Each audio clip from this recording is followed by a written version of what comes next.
Buenos días, tardes o noches, dependiendo de cuando estés escuchando esto. En el podcast de hoy vamos a abordar el tema de la opinión pública con perspectiva materialista. Vamos a intentar abordar sobre qué es la opinión pública, intentar analizarla desde una perspectiva materialista y pues vaya, intentar ahondar en todas aquellas condiciones materiales y todas aquellas cosas que moldean, afectan o influyen dentro de la opinión pública. Voy a utilizar principalmente referencias de Marx sobre materialismo y también un libro bastante bueno que se llama Manufactura del Consentimiento de Noam Chomsky. Primero me gustaría que empecemos sobre qué es la opinión pública. La opinión pública es el conjunto de creencias, opiniones, juicios o valoraciones que tiene la gente sobre ciertos temas políticos, económicos, sociales o culturales. Es decir, no se refiere únicamente al conjunto de las opiniones individuales de los individuos insertos en una sociedad, sino se refiere a un fenómeno en el cual ciertas ideas o ciertas opiniones se extienden dentro de la misma. Hay ciertas condiciones en las cuales pueden afectar a esta opinión, ya que por lo menos desde la perspectiva materialista, las ideas no nacen en el vacío. Y la opinión pública no se puede aislar de las condiciones materiales en las cuales está, sean económicas, sociales, etc. Ya que, pues vaya, claramente que las condiciones en las cuales están las personas y las condiciones de vida y el modo de producción en el cual están insertos los medios y las personas van a afectar a los mensajes que se transmiten y va a afectar hacia las opiniones que se pueden formar. Una vez que definimos qué es la opinión pública, me gustaría que habláramos sobre qué es el materialismo, ya que vaya, si queremos analizar las cosas desde una perspectiva materialista, y si queremos analizar las cosas desde una perspectiva materialista, necesitamos saber qué es el materialismo. El materialismo es una ideología política y una corriente de pensamiento que propone que el mundo material es independiente de las ideas, y que las condiciones de vida y sociales determinan o influyen en los individuos insertos en una sociedad. Influye en su manera de pensar, en su manera de actuar y tiene más que nada una tradición marxista. Sin embargo, hay un montón de autores que han hecho aportes a esta corriente y han hecho un trabajo por darle otra perspectiva a esta corriente. Dentro de los más importantes tenemos a Marx, por ejemplo, con sus obras como El Capital o La ideología alemana, o también tenemos a Friedrich Engels con los libros o el libro Principios del comunismo. Dentro de estas obras se extiende sobre cómo las condiciones materiales y el metamodo de producción afectan a cómo se desarrollan las ideas dentro de una sociedad. Sin embargo, para poner un poquito más simple qué es esto del materialismo, me gustaría citar a un escritor bastante famoso llamado Alain Badiou en una publicación que hizo en redes sociales. Materialista es aquel que pone la primacía del ser sobre el pensar, es decir, que pone la primacía del ser como existente, como material, como ser vivo, por encima de su conciencia y por encima de sus pensamientos. Mientras que la que sería su postura antagónica, que sería el idealismo, pone una primacía sobre el pensamiento, la razón y la conciencia, por encima del mundo material. Tomando a un autor bastante importante del idealismo dialéctico, es decir, la teoría de la dialéctica con perspectiva idealista, que sería Hegel, él dice que la dialéctica se lleva de esta manera. Él dice que primero viene la idea, que primero el ser a través de su conciencia crea las ideas, las cuales posteriormente se encuentran con el mundo material, y el mundo material les genera una resistencia, y esa resistencia genera una idea más refinada.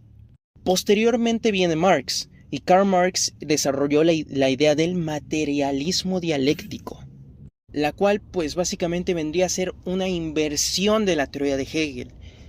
Karl Marx decía que primero viene el mundo material, la cual crea las ideas, el cual determina e influye dentro de las ideas del sujeto, mientras que posteriormente el sujeto, a través de su conciencia y su razón, transforma esas mismas ideas, y esas mismas ideas crean nuevas condiciones materiales, las cuales a su vez crean más ideas. Aunque ojo, dentro del mismo materialismo existen distintas corrientes, o más bien distintas herramientas de análisis para cosas específicas. Existe el materialismo dialéctico, que explica cómo se da la dialéctica. que es el que le acabo de explicar. Recordemos que la dialéctica es el proceso por el cual se resuelven los antagonismos históricos y se resuelven las contradicciones. Es decir, es el encuentro de dos ideas o el encuentro de ideas antagónicas o contradictorias entre sí, los cuales generan otra idea más refinada. Utilizando la definición de Kant, por ejemplo, él decía que había una tesis, la cual sería la idea inicial, una antítesis, que sería lo que le viene a dar la contra o lo que le viene a poner una resistencia, y posteriormente estas dos ideas al combinarse y al encontrarse generan la síntesis, que vendría a ser la definición de la misma idea o de estas dos ideas para generar una idea más compleja. También tenemos el materialismo histórico, que es la teoría que principalmente impulsó Marx, en la cual decía que el motor de la historia y el motor de los cambios históricos vendría a ser la lucha de clases, que en todas las épocas y en todos los momentos históricos hubo una división de clases, y que la lucha y la resolución de las contradicciones entre estas dos clases generaban los cambios. Por poner un ejemplo, cuando se vivía dentro del feudalismo, pues quienes gobernaban eran los reyes, los señores feudales, y había otra clase, la clase campesina y la clase sin tierras, por lo cual, al tener esta lucha de clases y al tener esta lucha y choque junto con el surgimiento de una nueva clase que sería la burguesía, pues cambiamos de ideología y cambiamos de modo de producción. Pasamos a lo que sería el liberalismo, que lo conocemos hoy en día. Esta defensa de los derechos individuales, esta defensa de los derechos de propiedad y esta declaración de los derechos del hombre dieron paso a un cambio histórico y a un cambio en el modo de producción y en la ideología. Y por último tenemos el materialismo político, que es la ideología política que dice que primero se tienen que cambiar las condiciones materiales de la clase trabajadora y sobre todo las condiciones de vida de las personas para poder generar los cambios necesarios dentro de una sociedad. Pero finalmente podemos decir que el materialismo es una herramienta para poder analizar a la sociedad y una herramienta para poder analizar el ser en el mundo. Marx decía, no es la conciencia lo que determina el ser en el mundo, sino es el ser en el mundo lo que determina la conciencia. Es decir, son las condiciones materiales y las condiciones reales de la vida de una persona o de un individuo lo que lo determinan, mas no al revés. Aquí ya sabemos qué es el materialismo. Me gustaría hablar sobre la opinión pública con una perspectiva materialista. Es decir, ya vimos qué es materialismo, ya vimos qué es opinión pública. Ahora quiero que apliquemos esas definiciones y apliquemos este pensamiento hacia la opinión pública. Vista desde la perspectiva del materialismo dialéctico, las creencias e ideas no se forman en el vacío, son el resultado de las condiciones materiales contingentes. Desde esta perspectiva, la opinión pública no se forma en la reflexión individual, sino de un contexto histórico, social, económico concreto. Para el marxismo, que como ya se los dije, está estrechamente relacionado con el materialismo, una sociedad está formada por las relaciones de producción, es decir, quienes poseen los medios de producción que producen valor o un servicio a la sociedad y quién los trabaja, o básicamente las relaciones sociales que se forman a partir de estos sistemas de producción. Y una superestructura que está formada por sus instituciones políticas, jurídicas, culturales e ideológicas. Es decir, las instituciones políticas que tenemos hoy en día serían los partidos políticos. Morena sería una institución política, el ya extinto PRD ya sería otra. También podríamos hablar de lo que sería el INE, que define las elecciones y ayuda a la política y al ejercicio democrático y al ejercicio político. Las instituciones jurídicas, que vendrían a ser todas aquellas que se encargan de aplicar la ley, que en este caso serían los ministerios públicos, los juzgados cívicos, entre muchas otras mecanismos que se utilizan para esto. Las instituciones culturales, como lo serían, por ejemplo, todas aquellas instituciones del gobierno dedicadas a la cultura, ya sea el arte, el cine, entre otras. Pero todas estas instituciones también están influidas por los intereses y contradicciones de la base económica. Adentrándonos un poco en lo que sería el libro Manufactura del Consentimiento de Noam Chomsky, se menciona algo que me parece muy importante para entender cómo las condiciones materiales y el modo de producción influyen mucho en cuanto a la opinión pública y los mensajes que llegan. Él decía que había 5 filtros para la información dentro de los medios. Primero, propiedad de los medios. Los medios de comunicación no son neutrales. Tienen un dueño, tienen una declaración de ganancia, tienen un valor de acción y tienen, la necesidad de ser rentables. Por lo cual, este proceso en sí mismo afecta de manera indirecta las cosas que se pueden o no decir. Hay un mensaje que afecta la rentabilidad del negocio, no se va a decir. Segundo, la publicidad. Realmente los clientes de los medios de comunicación no somos nosotros, no somos los espectadores o los consumidores de estos medios, sino más bien los anunciantes y aquellas personas que contratan publicidad dentro de estos mismos medios. Lo que se vende es nuestra atención, lo que se vende es el espacio donde nosotros lo vemos, nosotros somos el producto, básicamente. Así que si un mensaje va en contra de algún anunciante o de alguna publicidad, pues no lo pueden transmitir, ya que no pueden ir en contra de aquello que les permite existir. El tercer filtro serían las fuentes de información o la élite mediática. Básicamente, todos los periodistas y todos los informantes dependen de fuentes oficiales, ya sea fuentes militares, expertos oficiales en un tema, y aquel que controle estas fuentes la capacidad de controlar los mensajes, de qué se habla y de qué no, qué encuadre se le da y la manera en la cual se nos presentan estas noticias o información. El cuarto filtro serían las represalias o presión o básicamente censura. Esta probablemente sea la más antigua y reconocida forma de filtrar información.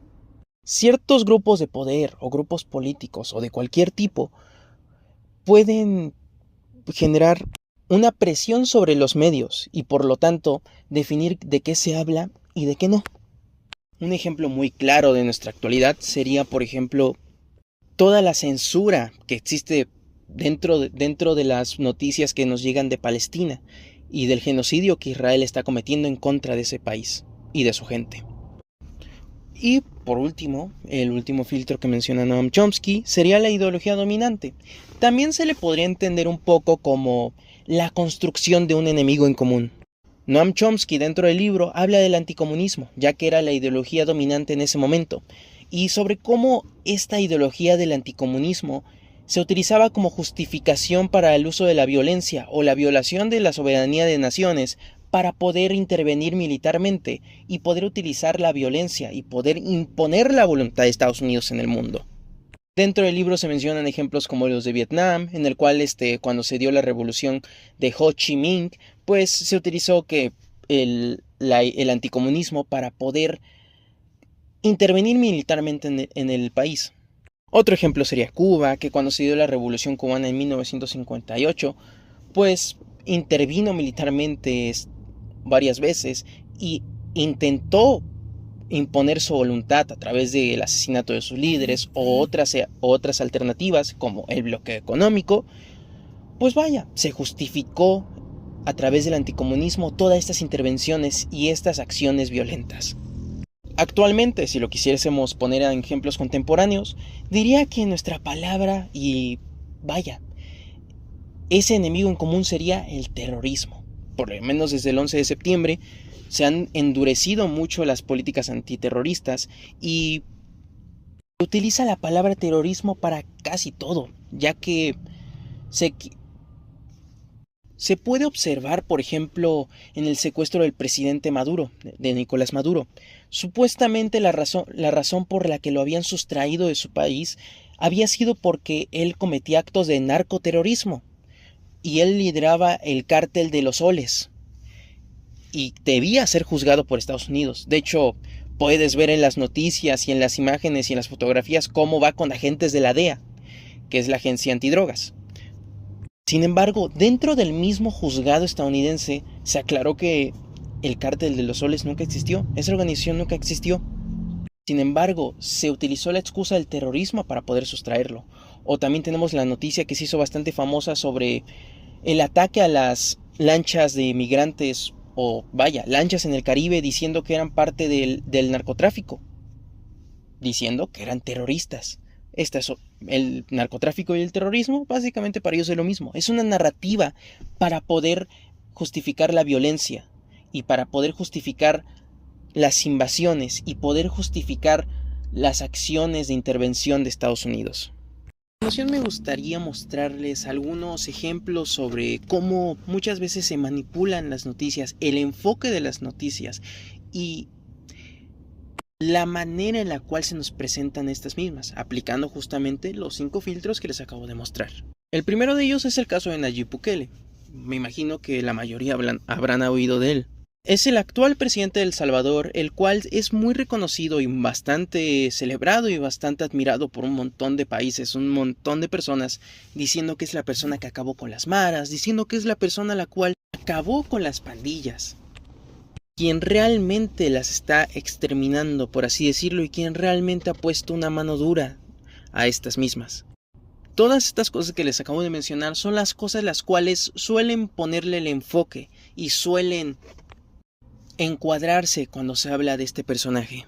Sin embargo, no se habla de un montón de otras noticias, como por ejemplo que al principio de su mandato los homicidios y todos los crímenes que cometían las maras no redujeron precisamente por una estrategia de Bukele, sino más bien por un pacto que hubo con las mismas maras, para bajar el nivel de asesinatos y el nivel de crímenes y que su gobierno no quedara tan mal. Posteriormente este pacto se rompió. ¿Y qué fue lo que pasó? Hubo una respuesta violenta y una respuesta autoritaria. Muchas personas intentan justificar el hecho de que vaya, son pandilleros, son criminales o diciendo que fue su decisión. Sin embargo, hay que reconocer una cosa. Las maras y las pandillas no nacieron de la nada, nacieron del abandono estatal, de la migración forzada por parte de un montón de personas, los cuales llegaron a los barrios de Brooklyn y a los barrios de Los Ángeles y aprendieron todas aquellas técnicas que aplicaban las pandillas de Estados Unidos. Y pues vaya, Bukele no es nada nuevo, únicamente es la versión más refinada de la misma estrategia que se ha usado a lo largo de un montón de años en El Salvador. Responder con violencia, represión y principalmente una estrategia punitiva, sin mejoras estructurales, sin un desarrollo de las fuerzas productivas, sobre todas aquellas industrias, ni tampoco con inserción social, únicamente castigo y punitivo. Y pues vaya, como yo se los expliqué más atrás, pues el ser es resultado de sus condiciones materiales. Y si bien no podemos desapegar de sus decisiones individuales a los individuos, pues tampoco podemos esperar que si no mejoramos las condiciones materiales vaya a haber un cambio. Otro ejemplo que me gustaría darles es el ejemplo de las lanchas de migrantes de Cuba. Verán, se sabe que desde hace años Estados Unidos ha llevado a cabo un asedio y ha llevado a cabo un montón de bloqueos económicos, los cuales han limitado y han estrujado y han estrangulado la economía de Cuba. Y pues vaya, intentaré no extenderme mucho en esto. Sin embargo, para entender el bloqueo, se los voy a poner de cierta manera. No pueden comprar ni exportar hidrocarburos, es por eso que tienen una crisis de combustibles bastante grande. No pueden comprar insumos médicos que tengan por lo menos un 10% de patentes estadounidenses, que en un mercado dominado por los capitales estadounidenses, pues es prácticamente imposible comprar insumos médicos. Entre un montón de otras limitaciones y bloqueos, los cuales limitan la economía cubana y no la permiten desarrollarse de manera correcta.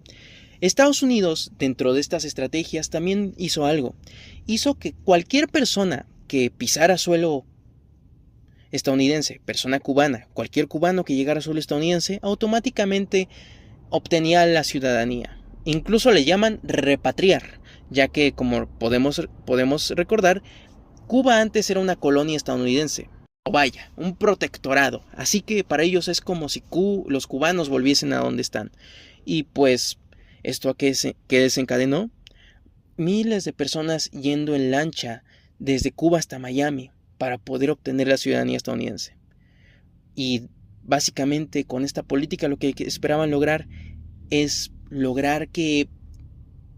dar la imagen como que los cubanos estaban huyendo del socialismo, estaban huyendo de su propio gobierno, cuando pues vaya, de lo que están huyendo son de sus condiciones de miseria impuestas por los bloqueos estadounidenses. Pues para darle un cierre a este podcast, me gustaría decir esto. Yo les he explicado y les he intentado plasmar sobre cómo las condiciones materiales y sobre cómo el mismo modo de producción en el que estamos insertos afectan de manera directa a los mensajes que recibimos y sobre cómo muchas veces los mensajes que recibimos no son exactamente objetivos y sobre cómo hay un montón de cosas que pueden moldear, modificar y influir en la opinión pública. Es por eso que necesitamos tener una postura crítica y tener una conciencia sobre lo que estamos consumiendo y sobre la información que nos llega, para poder tener una mayor comprensión y tener un correcto entendimiento sobre las situaciones que pasan en el mundo. Muchas gracias por escuchar.